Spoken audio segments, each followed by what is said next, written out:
VII by Twin Tribes consists of 5 different sections, and across those 5, we're going to cover 2 bass lines, 2 guitar parts, and 2 synth lead melodies that I've transcribed for guitar. Before we get busy, as always, I want to give a shout out to my patrons over on Patreon, because it's your support that allows me to continue to create this content to share across these platforms. Thank you. I truly appreciate you and your support. And a special shout out to Aaron for requesting this video. VII isn't just one of my favorite songs off Ceremony, it's one of my favorite songs throughout Twin Tribe's entire catalog. So I thoroughly enjoyed analyzing and transcribing this song. And as a friendly reminder, I do take requests from my patrons for covers, lessons, and general transcriptions. If you're looking for tabs for VII, you can locate them on my Patreon, along with various other Twin Tribes transcriptions, including Cauldron of Thorns, The River, and Heart and Feather. They can be accessed by either becoming a paid member or as individual purchases on my feed and within my shop. I've also been organizing all the content that I've published to Patreon in the collections section. There, you will have everything categorized into artist-related content such as Twin Tribes and genre-related content such as hip-hop and rap or metal and hardcore. And within each section, each collection, I have posted my transcriptions in PDF and Guitar Pro formats. I've also organized all my guitar lessons on my YouTube channel into playlists as well, where I have a playlist for lessons that are fully detailed with full breakdowns, and then lessons in a playlist that have no talking whatsoever and that are playthrough style lessons. As always, we will be subbing out rhythms and picking amounts with language. 1 hit will be bean, 2 hits will be taco, 3 hits will be burrito, 4 hits will be quesadilla, when and where applicable. The methodology behind this approach is that it'll allow us to play difficult rhythms and implement speed in a more fluid and natural fashion. VII is in the key of A minor, and we'll be working in 2 measure phrases, as we have done with virtually all of the Twin Tribes content that we have discussed.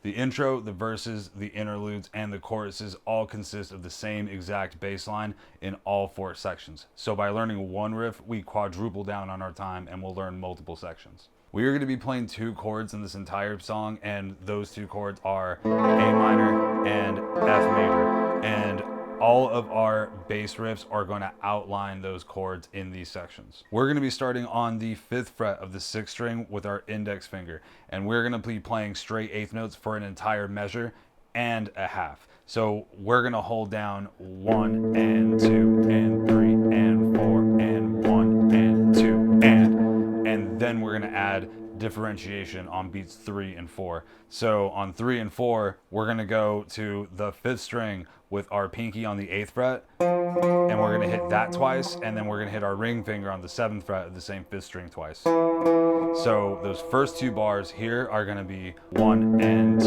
and 3 and 4, and now your pinky, taco, taco, and that'll set us up for the F chord transition. And the F chord is going to go down to the 1st fret of that same 6th string, and we're going to write this out also for an entire measure and a half. We're going to use 1 and 2 and 3 and 4 and 1 and 2 and we will find that differentiation again here on beats 3 and 4. But this time we're going to go back to that 7th fret on the 5th string, and we're going to hit it twice again. And now we're going to go to our pinky on the 8th fret, but this time on the 6th string, and then we'll hit that twice. So as we connect that F using the same rhythm that we had from the first phrase, the first piece, it'll be 1 and 2 and 3 and 4 and 1 and go, then 3rd finger pinky, and then the whole thing is going to loop.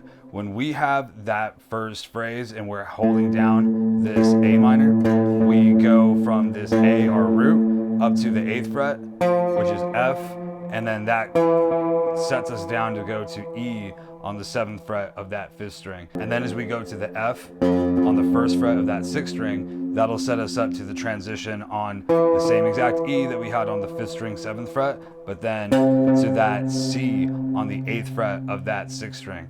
And that C acts in a few different ways, where the C is the fifth of our F major chord, but then it's also the minor third of that A minor. So really sneakily, it pushes us back to that A minor, or it overlaps with that A minor, considering they have shared tones from chord to chord. The same thing happens when we incorporate that F in that A minor chord, as it pushes us down to that E, because it's giving us those notes that are going to be played in the F major 7 that is later to come.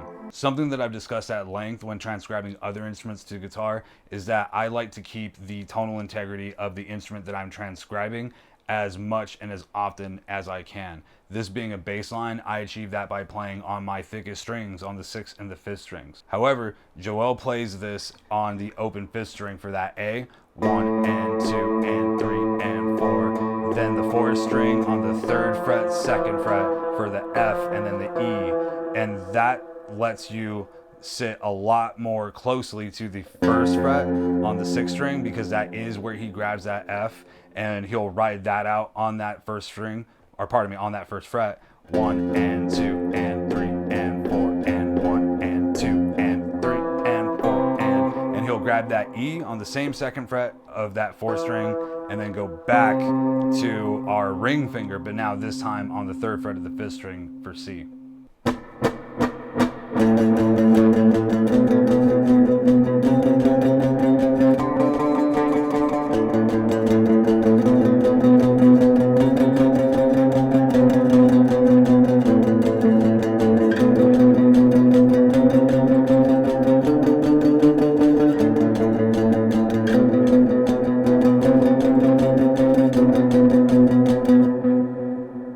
The pre-chorus is the only section that we're going to see differentiation in our riffs. It's the only time that we're going to bring in a new riff in regards to the bass.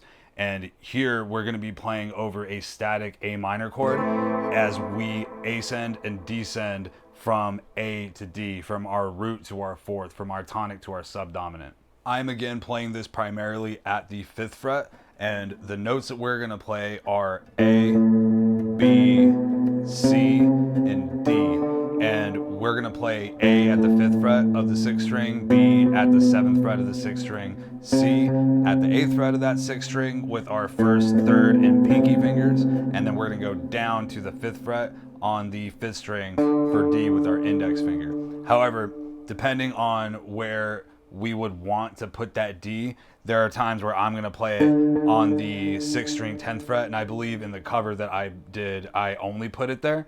But Player's Poison, again, it's the differentiation of tone of the 5th string to the 6th string. I like the fatter sound, and then I'm also considering the transition back to the guitar part in the choruses.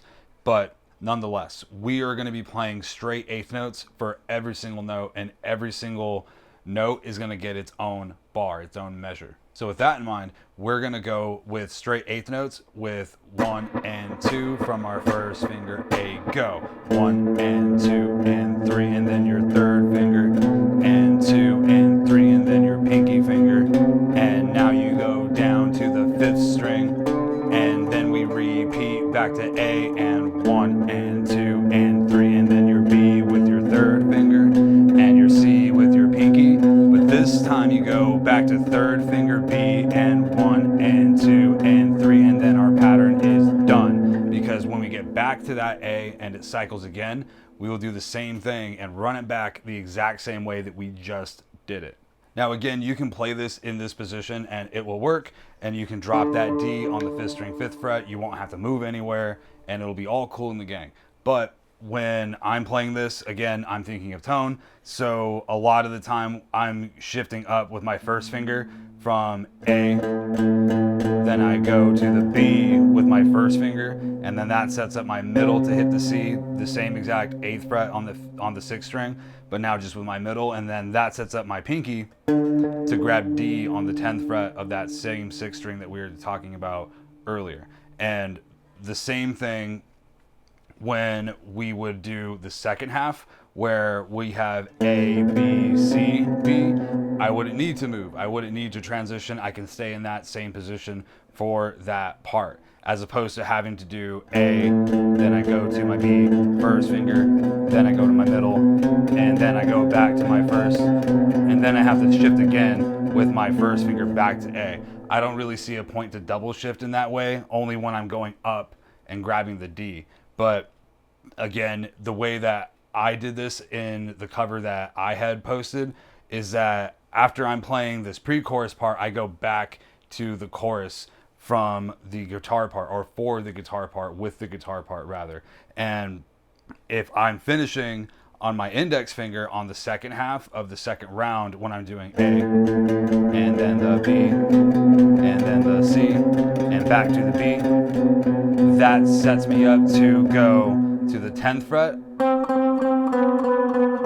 and then I can drop that same guitar part from earlier. And the big piece is I'm thinking about what I'm going to play in regards to what section I'm in. So if I was only playing the bass lines and then the strummy chords, then I don't need to worry about that position shift because it's not going to be a factor. It's inconsequential. So it's just depending on player's poison as you would like to play whichever section you would like to play in whichever order you would like to play them in. But again, Joel is not ordinarily playing in this 5th fret position. He's starting that A with the open 5th string instead. So he is playing those 4 notes here where he grabs the open A on the 5th string, and then B on the 2nd fret of that 5th string, and then C on the 3rd fret of that 5th string, and the open D on the open 4th string.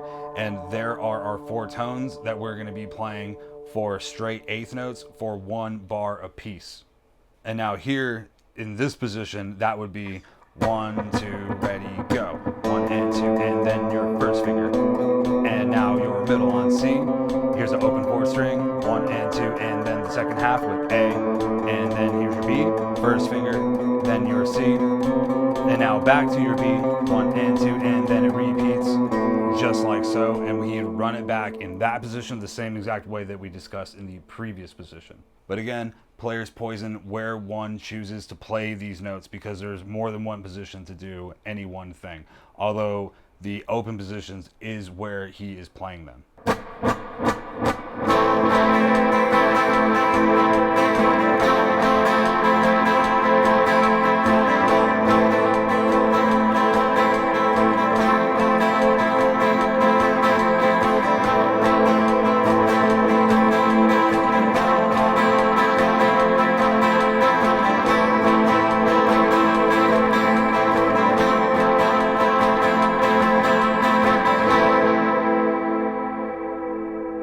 Intro, interludes, and choruses all consist of a 4-bar, 2-chord chord progression from A minor to F major 7 as we had discussed previously.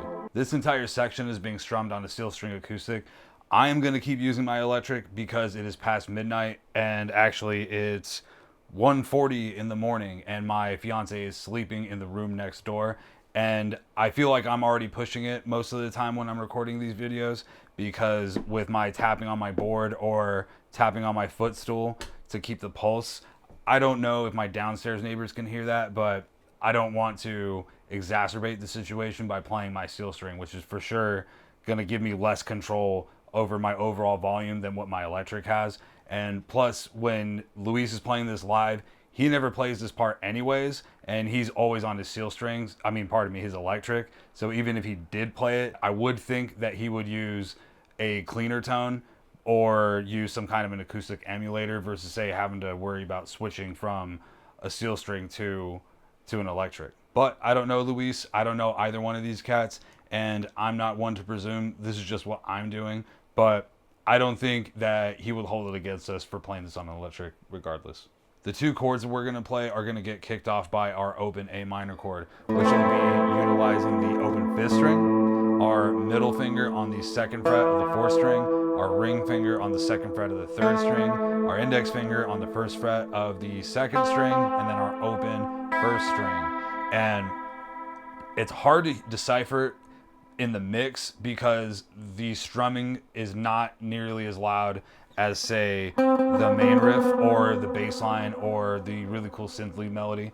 But I do believe that I hear the open E and then the C droning from one chord to the next one, as in it's being maintained from one chord to the next one. So when we transition from this A minor to F major 7, which will take our ring finger to the 3rd fret of that 4th string, and our middle finger will come down in its place on the 3rd string, 2nd fret, our index finger can stay where it's at, and we will continue utilizing that open 1st string.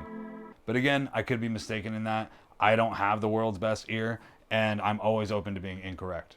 It has recently occurred to me that there may be a lot of players out there that are using Twin Tribes to teach themselves how to play guitar. It may have been the thing that inspired them to play guitar, just like the Misfits and the Ramones inspired me how to play guitar.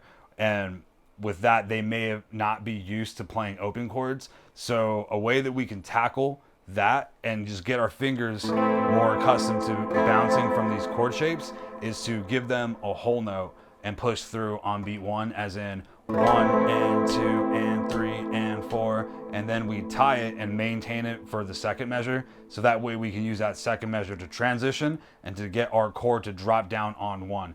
Getting it to land on 1 is the more important part, because regardless of whatever the strumming pattern is, they're going to land on 1 no matter what. So the more that we can feel that sense of time, as in 1 and 2 on beat 1, ready, go, 1, 2 and 3 and 4, and then I use a 2nd measure to set my fingers up, 1, 2 and 3 and 4, and then I use that 2nd measure to move back, and 1 and 2 and 3 and 4, and then I use it to switch again, ready, and now push, 1 and 2, 3 and 4, and so on and so forth. We just get comfortable. Doesn't need to be perfect, just getting ourselves comfortable. And when we get more and more fluid with those transitions, it'll make it easier to start incorporating the right hand rhythm pattern on that main pulse. Speaking of that right hand rhythm pattern over the main pulse, something that I've been really liking a lot in the YouTube sphere regarding guitar education and lessons is that I've been seeing a lot more people demonstrate and talk about strumming patterns as it relates to the pulse, as it relates to the beat. And it's something that I don't think a lot of people did for a while, and they would describe these patterns as upstrokes and downstrokes in time, where if we consider where the beat is at, that'll be the thing that will predetermine the direction for our right paw for the vast majority of things that we're going to strum, and a lot of times the things that we're going to pick as well. What I mean by that is if we are strumming and pushing on quarter notes, as in 1, 2, 3, 4, 1 and 2 and 3 and 4, and no matter what, we're automatically subdividing eighth notes as we come up. And it's a thing that's very simple, but it's hidden in plain sight. It's already happening. So just by me pushing down, that strumming pattern is already there. It's already happening. I'm just not actively strumming the correct upstrokes or leaving out the proper misses when I tie over something from the previous beat. But the more that we're aware of where the pulse is at, it'll help set up that right hand rhythm pattern. And as we do so, when we hold that A minor chord, we're gonna have our first beat as a straight down, which will be 1 up, and then we're gonna go straight up, so that way we can do down up on beat 2. So the first half of that first bar is gonna be 1 down up, or if we're incorporating language, it'll be 1 ta go. And that upstroke sets us up to go down again, except this time on the downbeat of 3, we are going to miss it. And that and of 2 gets tied over to it, as in 1, ta, go, miss. And that miss sets us up to do up, down, up. 1, ta, go, miss, up, down, up. Or again with language, 1, ta, go, miss, burrito. And the more that we can feel that strumming pattern, 1, ta, go, miss, burrito, 1, ta, go, miss, up, down, up. That tried and true strumming pattern that's in a zillion songs, and if we've already played chords, something that we've probably played a zillion times as well, will be the thing that sets us up to keep feeling where these misses are going to happen on these downbeats.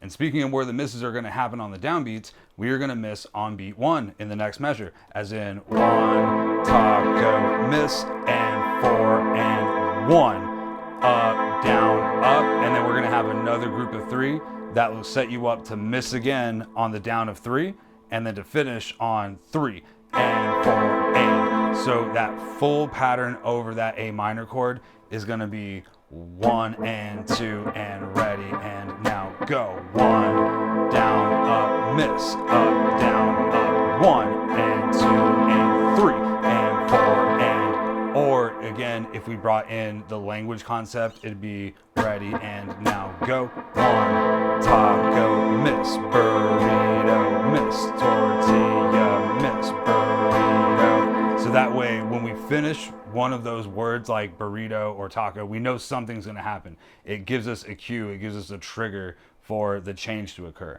And when the chord changes occurs, it will have that same exact right hand rhythm pattern just over that F major 7 chord.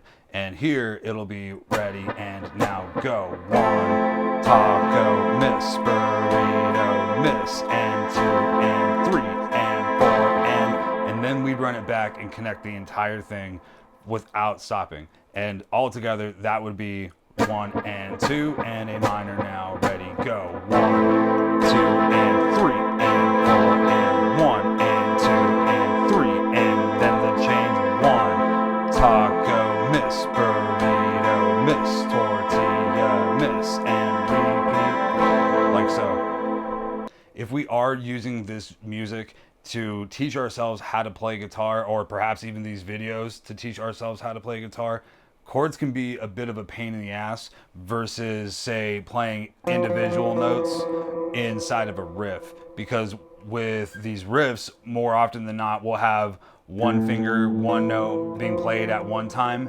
versus, say, multiple fingers and multiple notes being played simultaneously.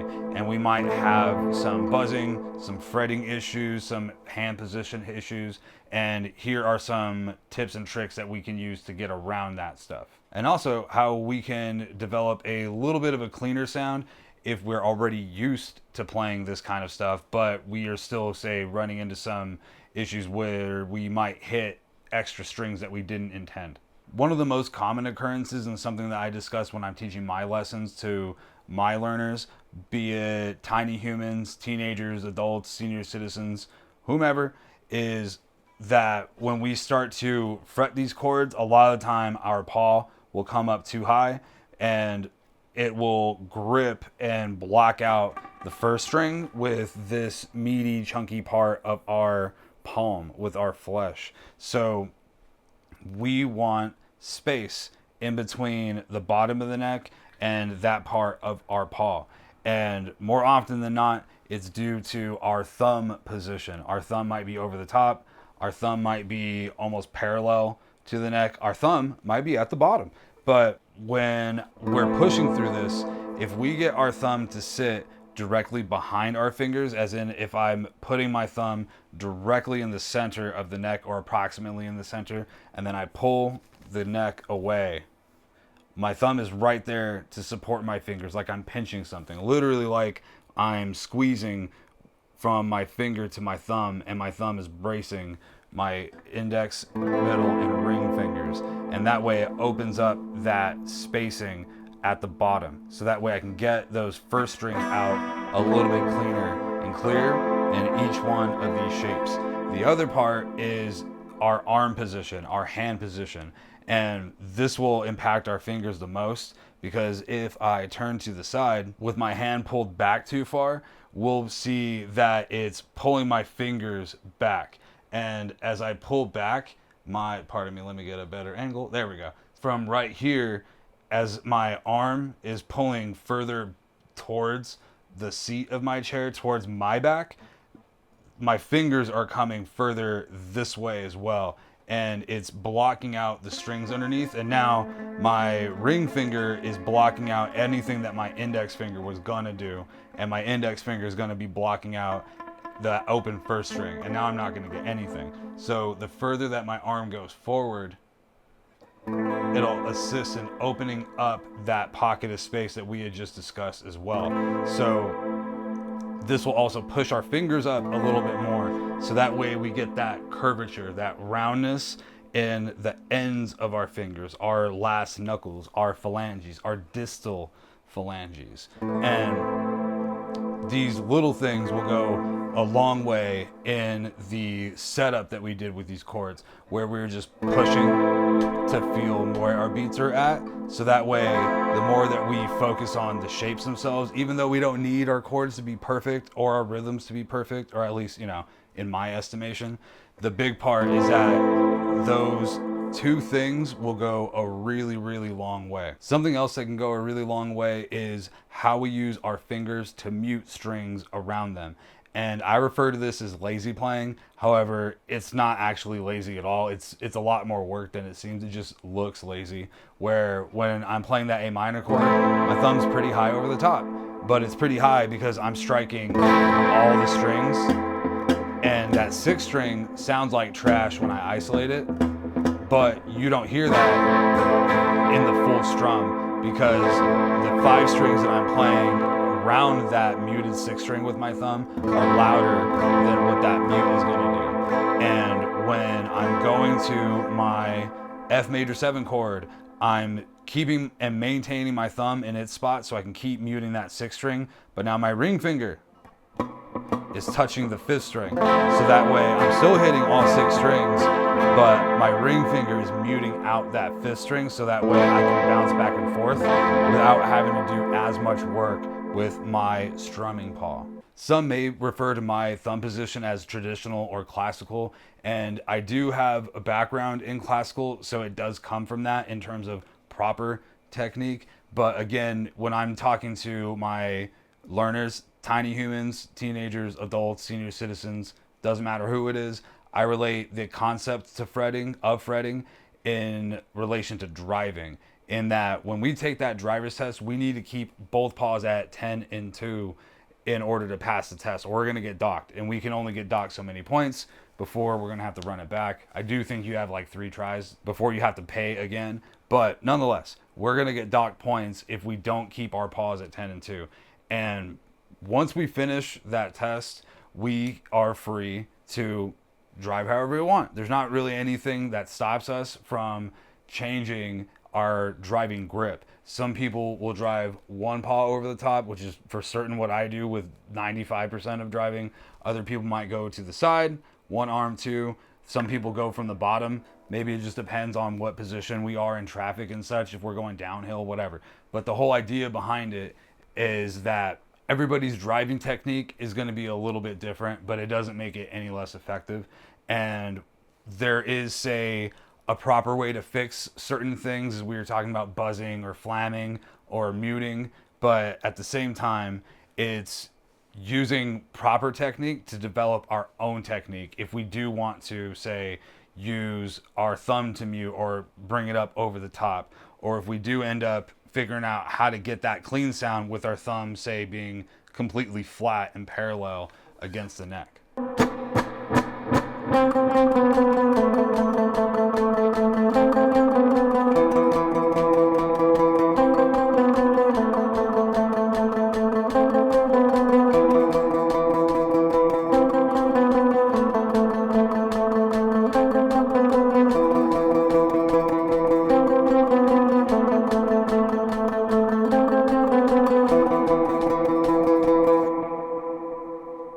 The interludes and the choruses are the only times that Luis is playing guitar in this entire song, and he's going to be playing the same riff over all 3 sections with down picking throughout. You can choose to alternate pick it if you would like, player's poison. I don't think Luis would actually care if one did it one way or the other, but again, don't know Luis, don't know any of these cats, don't want to presume, but I wouldn't think that it would be a point of contention. Nonetheless, we are going to have a tried and true rhythm pattern that pops up in Spanish music, it pops up in pop music, it pops up in reggae. It's just a rhythm pattern. It's 2 groups of 3 and then a grouping of 2 afterwards. Coldplay uses this in clocks. Astor Piazzolla uses it all over his tangos. It pops up everywhere. We are going to hold our index finger at the 7th fret of the 4th string, which is A, and then that'll set up this sequential fingering idea that we've discussed elsewhere, which is giving your middle finger the 8th fret, which you're not going to use, your ring finger the 7th fret on B, which you will use, and then your pinky, your 4th finger, on the 10th fret of the 4th string, which is C, which again you will use. We're going to hit our C, our pinky, 3 times, burrito, and then that'll set up your 3rd finger for tortilla, and then your index finger will be taco. And after you hit burrito, tortilla, taco, we've crossed over an entire measure, because the beats inside of that, or on top of that rather, are going to be 1 and 2 and 3 and 4 and when we finish that grouping of 4, or the 4th beat, we are going to maintain that 7th fret on the 1st string or 4th string with our index finger, our 1st finger, for an entire bar. So once we finish 1 and 2 and 3 and 4 and 1 and 2 and 3, and then you repeat and you go right back to your pinky finger. And when we go back to our pinky, we will do the first 2 notes the exact same way, but on beat 4, instead of going to the 4th string with that same 7th fret with our 1st finger, we will go up to the 5th string, same fret, same finger though, and that'll be 1 and 2 and 3 and 4 and 1 and 2. Then we repeat the first one where we stay on the 4th string, 1 and 2 and 3 and 4, and then the second half where you go to the 5th string, burrito, tortilla, taco, quesadilla, then you repeat 1 and 2 and 3 and 4 and 1 and 2, and then the second half, burrito, tortilla, taco, and 2, and then you are done. And now that brings us to my favorite time in these lessons, which is where we do a little bit of super nerdy harmonic analysis, because when we are playing this riff, we are also having that A minor to F major 7 progression that we were playing earlier. And when we cross-reference those notes with those chords, we get some interesting results. And if we took the same notes, C, B, A, and then we relocated them inside of that A minor chord, we have C on our 2nd string 1st fret, B, and then A with our ring finger on the 2nd fret of the 3rd string. So 1st fret, 0, 2nd fret of the 3rd string, C, B, A. And that's all right inside of that A minor chord. If I bring in that B, it's an A sus2 chord, and it removes the minor 3rd. It removes the C, the note that makes it a minor 3rd to begin with, a minor chord to begin with. And we get that really beautiful, ambiguous sound. And here, mysterious, very dark sounding. And if we took the same idea with the F major 7 chord, 2 of those notes are the same. We still have C and B, but then we have an E, and that's the 7th fret on the 5th string that we're playing after we do C, B, E. So when we incorporate that over here, over that F major 7 chord, we have C, which is right inside the chord. It's the 5th. It's what your 1st finger is playing.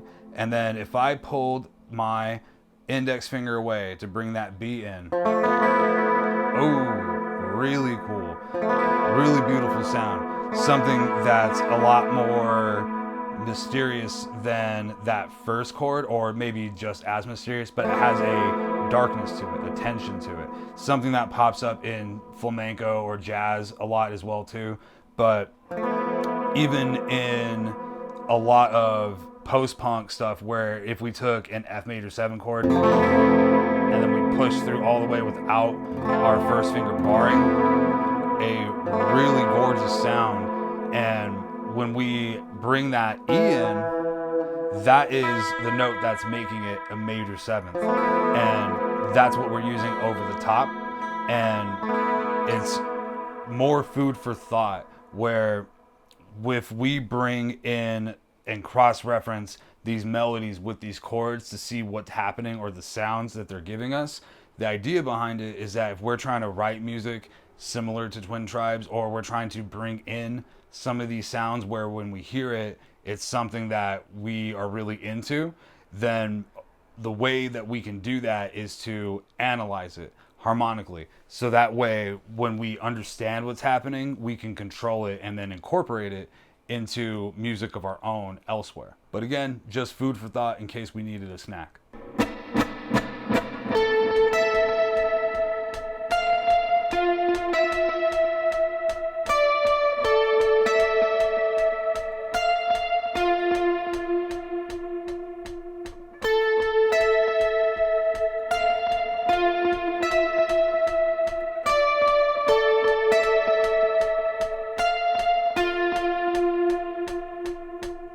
The first synth lead melody that we're going to tackle is the same from the intro to the interludes to the choruses, and it will again coincide over the same 4-bar 2-chord chord progression of A minor to F major 7. However, before going into this section, I am switching over to my neck pickup, and I have kicked on a little bit of dirt. And the ironic thing is that might not sound like just a little bit of dirt, but I do have a dual channel BEOD Deluxe with adjustable internal trim pots that let you adjust the gain.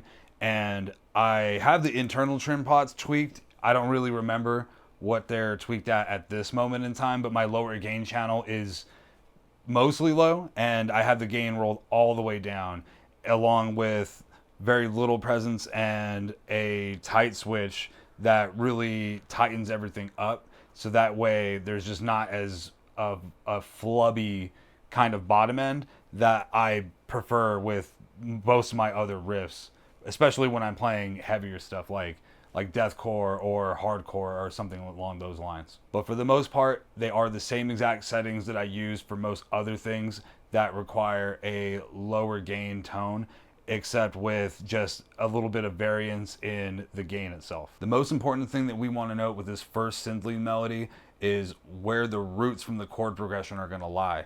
Our 10th fret on the 2nd string is A.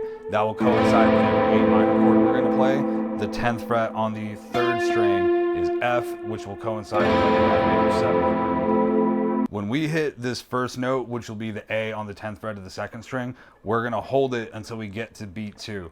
That'll be 1 and 2 and. And then on the and of 2, we're going to grab our 3rd finger on the 12th fret, which will be E.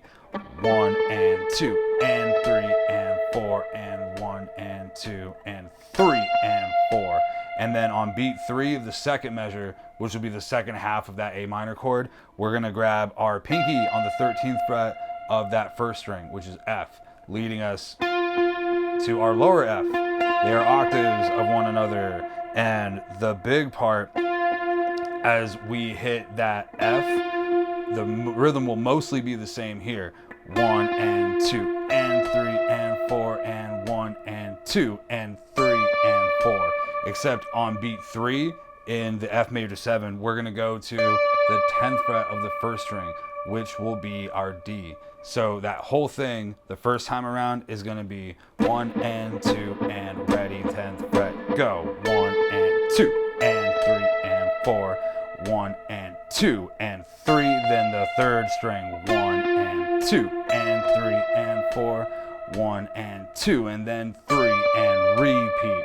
1 and 2 and 3 and 4 and 1 and 2 and 3 and 4. Then 1 and 2 and 3 and 4. And the second time we hold the F for both bars.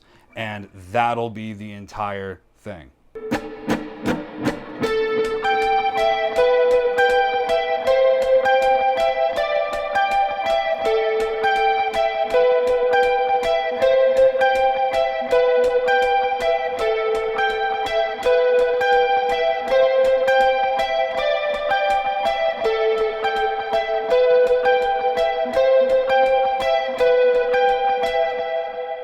The second synth lead melody that we'll cover takes place over the pre-chorus. Again, here, still using the neck pickup, still using a little bit of dirt, same exact settings from the first synth lead melody. Here, we are going to exhibit a moving bass line with a static melody.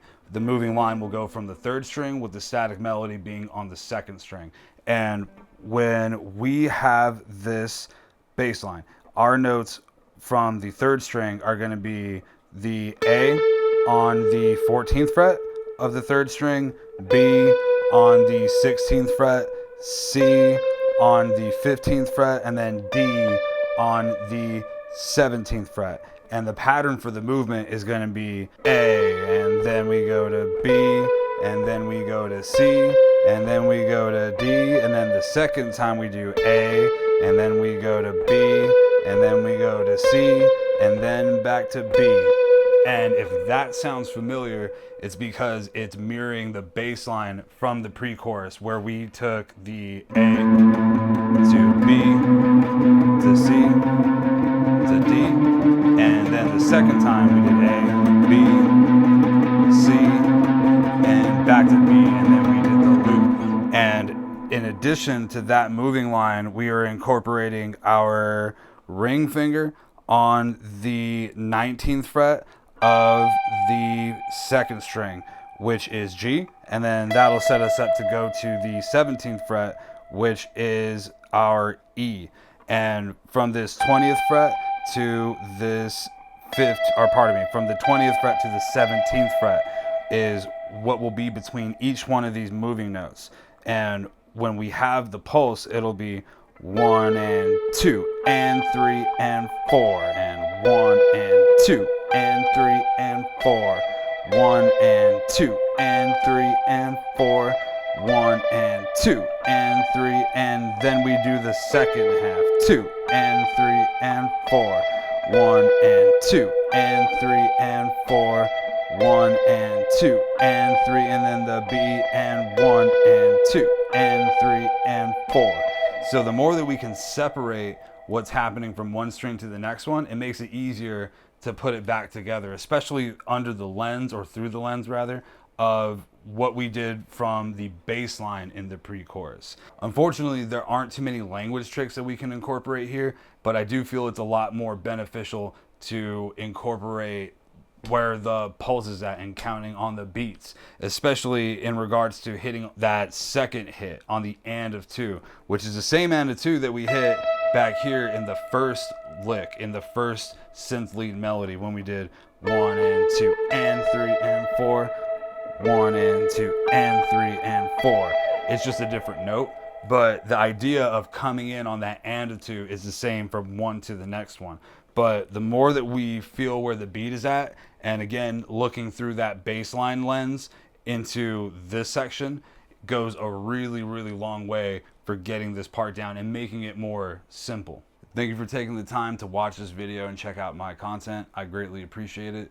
If you like this video, give it a like and leave me some feedback in the comments. I tend to engage with virtually everything that I see, positive or negative. I am genuinely curious to know how many people do play the parts that I've transcribed from other instruments to guitar, like these synth lead melodies. I think these parts are really, really cool, not just in VII, but in other Twin Tribe songs or in other genres of music. I love transcribing synths and sax and really like any instrument, trumpet to guitar, just so that way it gives me an insight on how other people solo, or how other people approach chord progressions, or how other people approach licks and such. And those are the kinds of things that we do with jazz all the time anyways. And when we take that same regard for other instruments into other genres like post-punk or dark wave, it goes a really long way to do the things that we discussed earlier, where the more that we figure out what people are doing, it allows us to understand what's happening musically, even if they didn't intend for that to be the actual case. I love Pink Floyd, and when I first started writing music, or later on really, I started studying what Dave Gilmour was doing, because I've always just loved what he did on Metal and Dark Side, and really like all the albums that he's done. Final Cut's excellent, they're all great.